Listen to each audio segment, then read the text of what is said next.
નમસ્કાર દર્શક મિત્રો, કિસાન સમાચાર ચેનલમાં તમારું સ્વાગત છે। જાણીએ આજના સૌથી મોટા સમાચાર। આંબાલાલ પટેલે કરી ગુજરાત રાજ્યને લઈને ભારે વરસાદની આગાહી। 1 તારીખથી નવા નિયમો અને નવા મોટા ફેરફાર લાગુ થશે। 1 સપ્ટેમ્બરથી લાગુ થશે એલપીજી સિલિન્ડરના નવા ભાવ। તો 1 સપ્ટેમ્બરથી લાગુ થશે સીએનજી અને પીએનજીના પણ ભાવમાં ફેરફાર।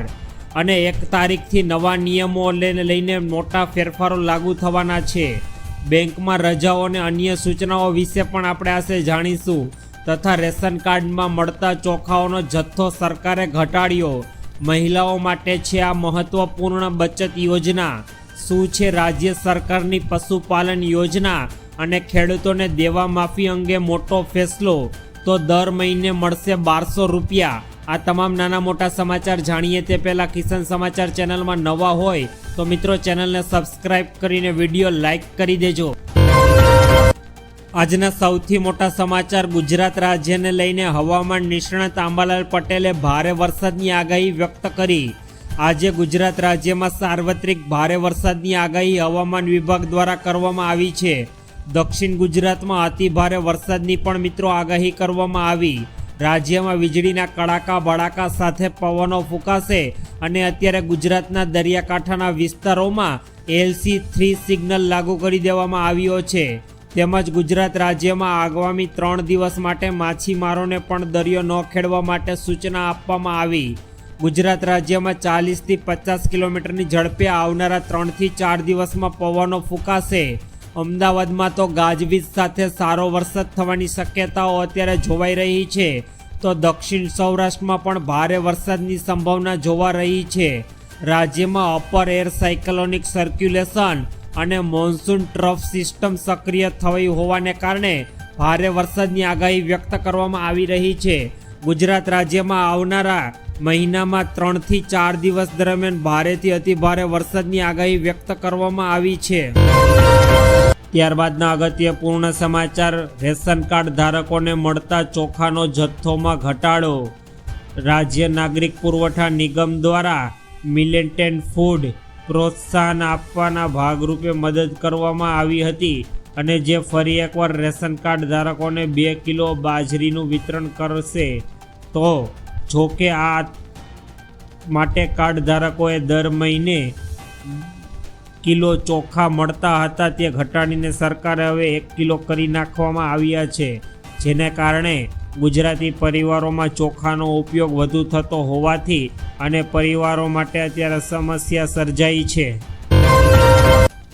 ત્યારબાદના બીજા સૌથી મોટા સમાચાર। 1 તારીખથી દેશમાં લાગુ થશે નવા નિયમો અને મોટા ફેરફાર। દરેક વ્યક્તિઓએ ખાસ ધ્યાનથી સાંભળવા જોઈએ। દર મહિનાની મિત્રો 1લી તારીખે દેશભરમાં ઘણા બધા નિયમોમાં મોટો ફેરફાર થતો હોય છે। તેવી જ રીતે 1 સપ્ટેમ્બર 2025થી એટલે કે આજે તમારા દૈનિક ખર્ચ અને પૈસા સંબંધિત સરકાર દ્વારા ઘણા નિયમોમાં બદલાવ કરવા જઈ રહી છે, જેની સીધી અસર આ મહિનામાં તમારા ખિસ્સા પર પડવાની છે। આ ફેરફારોમાં જો વાત કરીએ તો જીએસટી, ચાંદીનું હોલમાર્કિંગ અને એલપીજી ગેસ સિલિન્ડરના ભાવ તથા એસબીઆઈના ક્રેડિટ કાર્ડના નિયમોમાં પણ ફેરફાર થયો છે।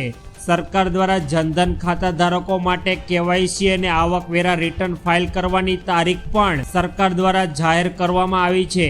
આ તમામ પ્રકારના ફેરફારોને સમજવા દરેક નાગરિકો માટે ખૂબ જ જરૂરી છે। ત્યારબાદના મોટા સમાચાર। 1 સપ્ટેમ્બરથી મિત્રો લાગુ થશે એલપીજી સિલિન્ડરના નવા ભાવ। દર મહિનાની જેમ 1 સપ્ટેમ્બર 2025ના રોજ એલપીજી ગેસ સિલિન્ડરના ભાવમાં ફેરફાર જોવા મેળવી શકાય છે। આ ફેરફારો ઓઇલ કંપનીઓએ વૈશ્વિક બજારને પ્રમાણે નક્કી કરવામાં આવે છે।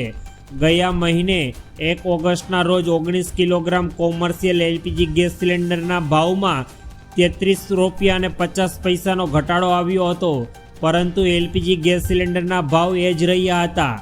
જો આ વખતે ભાવ વધે છે તો તમારા રસોડાનું બજેટમાં પણ થોડો ઘણો બગાડ થઈ શકે છે, તેથી તમારા ખર્ચનું અગાઉથી જ આયોજન કરો। જો ભાવ ઘટશે તો તમારા માટે આ સમાચાર રાહતના સાબિત થશે, અને સરકાર દ્વારા અત્યારે કોમર્શિયલ એલપીજી ગેસ સિલિન્ડર 1835 રૂપિયાની આસપાસ મળી રહ્યો છે, તો અત્યારે ઘરેલું એલપીજી ગેસ સિલિન્ડર જે 14 કિલોનો હોય છે તે અત્યારે સરકાર તરફથી 853 રૂપિયાના ભાવ પર મળી રહ્યો છે. ત્યારબાદના મહત્વપૂર્ણ સમાચાર 1 સપ્ટેમ્બરથી લાગુ થશે મિત્રો સીએનજી અને પીએનજીના ભાવમાં પણ નવો ફેરફાર. ઘણીવાર એવું જોવા મળે છે કે ઓઇલ કંપનીઓએ 1 તારીખથી સીએનજી અને પીએનજીના ભાવમાં ફેરફાર કર્યો. જોકે એપ્રિલ મહિનાથી આમાં કોઈ પણ પ્રકારનો અત્યારે ફેરફાર કરવામાં આવ્યો નથી. સીએનજી અને પીએનજીના ભાવમાં છેલ્લા 3 થી 9 મહિના એપ્રિલ દરમિયાન ફેરફાર થયો હતો. જ્યારે મુંબઈમાં સીએનજી ₹79.50 કિલોએ વેચાઈ રહ્યું છે, જ્યારે પીએનજી ₹49 યુનિટ હતો. 6 મહિનામાં આ ભાવ વધારો ચોથી વખત સરકાર દ્વારા કરવામાં આવ્યો છે. સરકાર દ્વારા આવનારા સમયમાં અત્યારે સીએનજી અને પીએનજી વાહન ચાલકો ઉપર દંડ પણ ફટકારવામાં આવી શકે તેમ છે. ત્યારબાદના અગત્યપૂર્ણ સમાચાર 1 તારીખથી નવા નિયમો અને મોટો ફેરફાર જાણી લેજો. પ્રધાનમંત્રી જનધન યોજનાના ખાતા ધારકો 30 સપ્ટેમ્બર સુધીમાં ફરીથી કેવાયસી કરાવવું પડશે. આ માટે જાહેર બેંકોમાં પંચાયત સ્તરે કેમ્પનું સરકાર દ્વારા આયોજન પણ કરવામાં આવી રહ્યું છે. આવકવેરા રિટર્ન ફાઇલ કરવાની છેલ્લી તારીખ 15 સપ્ટેમ્બર 2025 છે. તેથી વહેલી તકે તમારે તેનું ફાઇલિંગ કરવું પડશે. સરકાર દ્વારા અત્યારે પ્રધાનમંત્રી જનધન યોજના અંતર જે પણ વ્યક્તિઓના બેંક એકાઉન્ટ ખોલવામાં આવ્યા હતા તે બેંક એકાઉન્ટ દ્વારા ઘણા પણ પ્રકારના ફ્રોડ વ્યવહારો સામે આવ્યા છે. તે બાદ અત્યારે સરકાર એક્શન મોડમાં આવી ગઈ છે અને તેઓએ તમામ જનધન બેંક એકાઉન્ટ ધારકોને 15 સપ્ટેમ્બર 2025 સુધીમાં ફરજિયાત કેવાયસી કરાવવા માટેના દિશા નિર્દેશો આપી દીધા છે. ત્યારબાદના અગત્યપૂર્ણ સમાચાર બેંકોમાં રજા અને અન્ય સૂચનાઓ પણ મિત્રો તમારે જાણવી જોઈએ. સપ્ટેમ્બર મહિનામાં ઘણા તહેવારો હોવા જોવા મળે છે. બેંકોમાં કુલ અત્યારે 15 દિવસ માટે બંધ રહેવાની છે, કારણ કે આવનારા સમયમાં 15 તહેવારો અત્યારે નજદીક આવી રહ્યા છે.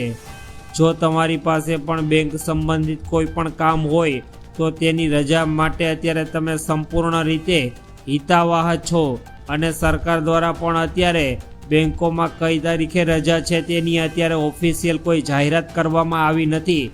પરંતુ આ મહિનાના તહેવારને જોતા અત્યારે એવું લાગી રહ્યું છે કે આ મહિનામાં બેંક અને શેર બજાર માઇનોરથી માઇનોર અત્યારે ખુલવા માટે તૈયાર છે. ત્યારબાદના અગત્યપૂર્ણ સમાચાર મહિલાઓ માટે છે બેસ્ટ આ યોજના. સુકન્યા સમૃદ્ધિ યોજના વિશે આજે આપણે વાત કરીશું. 8.2% વાર્ષિક દરે સરકાર દ્વારા તમને આ યોજના મળે છે, જેમાં ટેક્સ છૂટ. સુભદ્રા યોજના ઓડિશાની મહિલાઓને 5 વર્ષમાં 50,000 રૂપિયાનો ફાયદો. માજી લાડલી બહેન યોજના મહારાષ્ટ્રમાં દર મહિને 1,500 રૂપિયાનો લાભ મળશે મહિલાઓને. મહિલા સન્માન બચત પ્રમાણપત્રમાં 7.5% વળતર સાથે 2 લાખ રૂપિયા સુધીનું રોકાણ તમે કરી શકો છો. ત્યારબાદના અગત્યપૂર્ણ સમાચાર શું છે રાજ્ય સરકારની પશુપાલન યોજના. રબારી અને ભરવાડ પરિવારોને તેમના પરંપરાગત પશુપાલનના વ્યવસાયમાં મદદ કરવા માટે રાજ્ય સરકાર દ્વારા આ સિવાયના યોજનાઓ માટે પણ સરકાર દ્વારા ઉપલબ્ધ કરાવવામાં આવી છે. પશુપાલન યોજના હેઠળ હવે પશુ ખરીદવા પર તમારે 1,40,000 રૂપિયાની લોન મળશે. જે બાદ જો કે વર્ષ સુધીમાં લોનની રકમ હપ્તા નિયમિત ભરાયા હોય તો વધારાના 2 પશુઓ માટે પણ તમે 1,40,000 રૂપિયા અને ડેરી સમેત તમે આ માટે લોન 50 વર્ષ માટે તમે આના માટે લોન લઈ શકો છો. અત્યારે તેના માટેની વય મર્યાદા 21 વર્ષની છે. ત્યારબાદના અગત્યપૂર્ણ સમાચાર ખેડૂતોને દેવા માફી અંગે મોટો ફેસલો. સરકાર દ્વારા ખેડૂતોની આવક બમણી કરવાના વાત વચ્ચે વાસ્તવિકતા અલગ જ છે. ખાસ કરીને ગુજરાતના ખેડૂતોની ઘણી આવક ઓછી છે. મેઘાલય, હરિયાણા જેવા રાજ્યો કરતાં પણ ગુજરાતના ખેડૂતોની માસિક આવક ઓછી છે. કૃષિ મંત્રાલયે લોકસભામાં આ વાતને સ્વીકાર પણ કરી છે અને ગુજરાતના મુખ્યમંત્રીની આવકની દ્રષ્ટિએ દેશમાં 11મા ક્રમ ઉપર છે.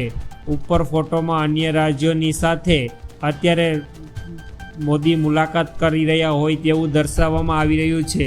ગુજરાતના ખેડૂતોની માલિક વાર્ષિક 12,600 રૂપિયા, જ્યારે પંજાબ, હરિયાણા અને મેઘાલય રાજ્યના ખેડૂતોની માસિક આવક 25,000 રૂપિયા રહેલી છે. હપ્તા કરતાં પણ વધારે. જ્યારે ગુજરાતના ખેડૂતોની આવક ઓછામાં ઓછી મુખ્ય હોવાનું કારણ તેઓને ટાઈમસર વરસાદ અને ટાઈમસરના ખાતર પાણી મળતા નથી. તેના કારણે તેઓની પેટીમાં ભારે અત્યારે નુકસાની પણ જોવા મળી શકે તેમ છે.